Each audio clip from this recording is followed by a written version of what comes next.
Hi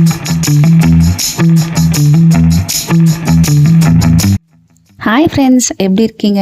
இன்றைக்கி நம்ம வீடியோவில் ஜாங்கிரி எப்படி செய்யறதுன்னு பார்க்கலாம். இது ரொம்ப சிம்பிள். இந்த தீபாவளிக்கு ஸ்வீட் செய்யும் போது கண்டிப்பாக அந்த ஜாங்கிரி ட்ரை பண்ணுங்கள். ரொம்ப ஈஸியாக இருக்கும். நம்ம சேனல் நீங்கள் ஃபஸ்ட் டைம் பார்க்குறீங்கன்னா சப்ஸ்கிரைப் பண்ணிக்கோங்க. இப்போ எப்படி செய்யறதுன்னு பார்க்கலாமா? இப்போ ஜாங்கிரி செய்கிறதுக்கு நான் 1 கப் அளவு உளுந்து எடுத்திருக்கேன். முழு உளுந்து. இப்போ இதை நல்லா கழுவி எடுத்துக்கலாம். இது 200 கிராம் வரும். ஒரு 2-3 டைம்ஸ் நல்லா வாஷ் பண்ணி எடுத்துக்கலாம்.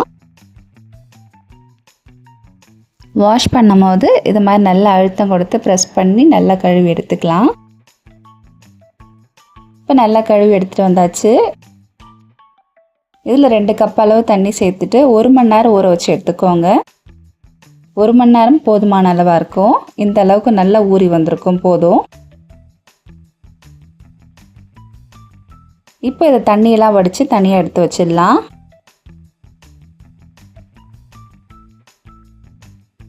இப்போ இதில் தண்ணி இல்லாமல் இருக்குது. இதை அப்படியே மிக்ஸி ஜாரில் மாற்றிக்கோங்க. கொஞ்சம் கொஞ்சமாக சேர்த்து அரைக்கலாம். முழுசாக சேர்த்துட்டிங்கன்னா நிறைய தண்ணி ஊற்றுற மாதிரி இருக்கும். அதனால் பாதி பாதி சேர்த்து அரைச்சிக்கோங்க. தண்ணி லைட்டாக மட்டும் ஊற்றி அரைச்சி எடுத்துக்கோங்க. இந்த மாதிரி லைட்டாக தண்ணி ஊற்றினா நீங்கள் ஸ்டிஃபாக வரும். இந்த அளவுக்கு அரைச்சி எடுத்துக்கோங்க. இப்போ நம்ம அரைச்ச உளுந்த பெரிய தட்டில் சேர்க்க போகிறோம். தட்டு ரொம்ப பெருசாக தான் இருக்கணும். அப்போ தான் நல்லா மிக்ஸ் பண்ணுறதுக்கு வசதியாக இருக்கும். சின்ன தட்டில் போட்டுறாதீங்க. அது கூடவே 2 ஸ்பூன் அரிசி மாவு, ஃபுட் கலர் சேர்த்துக்கலாம்.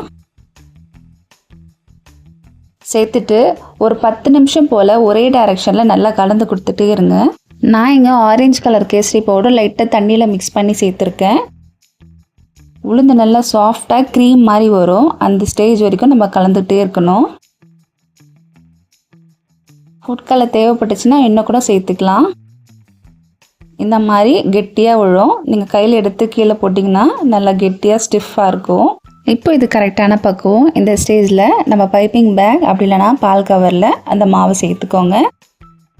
ரொம்ப பெருசாக கட் பண்ணிடாதீங்க. ஒரு மீடியம் சைஸில் கட் பண்ணிவிட்டு மாவு 2 கரண்டி போல் மட்டும் சேர்த்துக்கோங்க. ஃபுல்லாக சேர்த்துட்டிங்கன்னா ப்ரெஸ் பண்ணுறது கொஞ்சம் கஷ்டமாக இருக்கும்.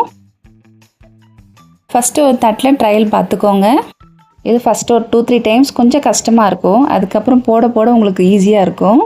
இது மாதிரி தட்டில் 2-3 தடி செய்யும் பொழுது உங்களுக்கு எண்ணெயில் போடுறதுக்கு கொஞ்சம் ஈஸியாக இருக்கும். எண்ணெயில் போடும்போது இது ரொம்ப கஷ்டமாக இருந்துச்சுன்னா, அப்படி வரலன்னா இது மாதிரி குட்டி ஜாங்கிரி மாதிரி கூட போட்டுக்கலாம். ஒன்றும் இல்லை, ரொம்ப சிம்பிள் தான். ஃபஸ்ட்டு 2 சுற்று சுற்றிட்டு அதுக்கப்புறம் மேலே அது எவ்வளோ லென்த் இருக்கோ அந்த அளவுக்கு நீங்கள் பூ மாதிரி பண்ணிக்கிட்டே வர வேண்டியதான். நீங்கள் போட போட உங்களுக்கு ஜாலியாகவே இருக்கும். கண்டிப்பாக ட்ரை பண்ணுங்கள். ஒரு 10 ஜாங்கிரி செஞ்சிட்டிங்கன்னா நெக்ஸ்ட் உங்களுக்கு பர்ஃபெக்டாக வந்துடும். இப்போ இது இருக்கட்டும். இப்போ அதுக்கு சர்க்கரை பாவு ரெடி பண்ணிக்கலாம். எந்த கப்பில் உளுந்து எடுத்துக்கலோ அதே கப்பில் 1.5 கப் அளவு சர்க்கரை எடுத்துருக்கேன். 1/2 கப் அளவு தண்ணி சேர்த்துக்கோங்க. நல்லா கொதிக்க விட்டு ஒரு கம்பி பதம் வர வரைக்கும் இருக்கட்டும். ரொம்ப தண்ணியாக இருந்துச்சுன்னா ஜாங்கிரி போடும் போது ரொம்ப ஊறிட மாதிரி ஆகிடும். அதனால் ஒரு கம்பி பதம் இருக்கணும். இப்போ ஒன்றும் கம்பி பதம் வரல, வெயிட் பண்ணிக்கலாம். இந்த கேப்பில் 2 ஸ்பூன் அளவுக்கு ரோஸ் எசன்ஸ் ஊற்றுனீங்கன்னா இன்னும் கொஞ்சம் ஃப்ளேவர் நல்லாயிருக்கும்.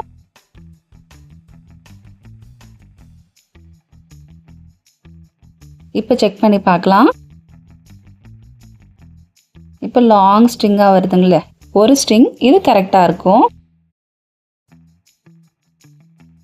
இப்போ அவ்வளோதான், நம்ம ஜாங்கிரி போட்டு எடுக்க வேண்டியதான். எண்ணெய் மிதமான சூடு இருக்கட்டும்.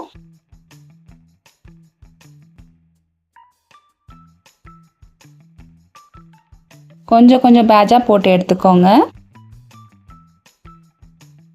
பாத்திரம் ஃப்ளாட்டாக இருக்கட்டும். குழியாக இருந்துச்சுன்னா போடுறது கஷ்டமாக இருக்கும். ஃப்ளாட்டாக இருந்துச்சுன்னா ஒரு 5 ஜாங்கிரி போட்டு எடுத்துக்கலாம். ஸ்டவ் ஃப்ளேம் மீடியம்லேயே வச்சு செய்யும்போது ஜாங்கிரி வேகிறதுக்கு ஒரு 3 மினிட்ஸ் ஆச்சு ஆகும். ஜாங்கிரி கொஞ்சம் கிறிஸ்பியாக இருக்கணும். அது கொஞ்சம் சாஃப்டாக இருந்துச்சுன்னா நம்ம சக்கரை பாகில் போடும்பொழுது வளவலன்னு ஜெல்லி மாதிரி ஆகிடும். எண்ணெயிலேருந்து எடுக்கும் பொழுது கொஞ்சம் கிறிஸ்பியாக இருந்தால் தான் சக்கரை பாகில் ஊற வைக்கும் போது கரெக்டாக இருக்கும். இப்போ நம்ம எடுத்து ஜாங்கிரி அப்படியே சுகர் சிரப்பில் போட்டுடலாம். ஒரு 15 நிமிஷம் இதில் நல்லா ஊறிச்சுன்னா அது கரெக்டாக இருக்கும்.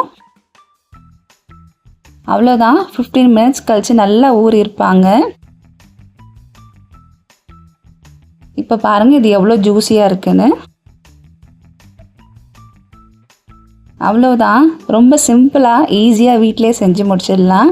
நீங்களும் இதை ட்ரை பண்ணிவிட்டு எப்படி இருந்துச்சுன்னு கமெண்ட்ஸில் சொல்லுங்கள். இந்த வீடியோ உங்களுக்கு பிடிச்சிருக்குன்னு நினைக்கிறேன். பிடிச்சிருந்தா நம்ம சேனலை சப்ஸ்கிரைப் பண்ணிக்கோங்க. தேங்க்யூ ஃபார் வாட்சிங்.